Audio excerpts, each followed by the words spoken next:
চলে গিয়েছিলাম মেঘের রাজ্যে সাজেকে। আসসালামু আলাইকুম everyone, welcome to my new blog. কেমন আছেন সবাই? আশা করছি সবাই ভালো আছেন। চলে গিয়েছিলাম সাজেকের মেঘপল্লী রিসোর্টে।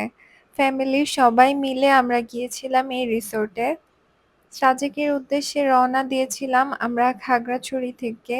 খাগড়াছড়ি যাওয়ার পর ১-২ ঘন্টা রেস্ট নিয়ে তারপর আবার আমরা রওনা দেই।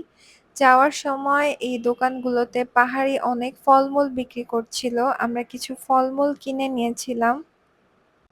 তারপর সব গাড়িগুলো বাগেরহাট আর্মি ক্যাম্পে যেয়ে ওয়েট করে।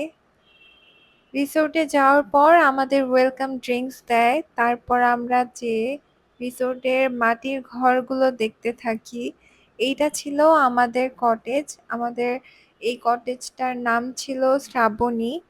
এটার সামনে অনেক সুন্দর পাহাড় দেখা যাচ্ছিল। তবে আমরা উইন্টার সিজনে যাওয়ার কারণে মেঘের দেখা মেলেনি। তবে পাহাড়গুলো দেখে আমাদের আসলেই ভীষণ ভালো লেগেছে। মাটির ঘরগুলোর ভিতরে এত সুন্দর করে ওরা ডেকোরেট করে রেখেছিল পুরো ঘরটা।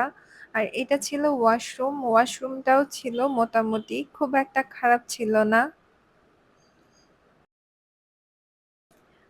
তবে মাটির ঘরের ভিতরে খুব সুন্দর করে ডেকোরেট করা ছিল আর অনেকগুলো লাইট লাগানো ছিল।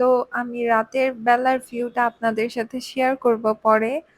আর এই ছিল আমাদের কটেজ থেকে সামনের এত সুন্দর পাহাড়ের ভিউ। এই পাহাড়গুলো ছিল ইন্ডিয়ার, খুবই সুন্দর ছিল দেখতে।